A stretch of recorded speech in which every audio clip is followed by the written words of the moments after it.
How to use OnePay at Walmart. Open the OnePay app on your phone. Log into your OnePay account.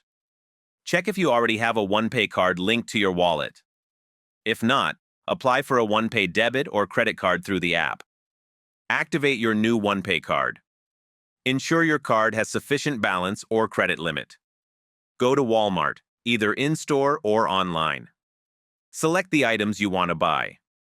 Proceed to checkout. Choose to pay with your OnePay card. If in-store, swipe, insert, or tap your card. If online, enter the card details carefully. Review your order and confirm the payment. If using OnePay later, select it at checkout, follow prompts to pre-qualify, and choose a payment plan. Complete your purchase, wait for confirmation in the app or email, and track your balance or installments in the OnePay app. Thank you for watching.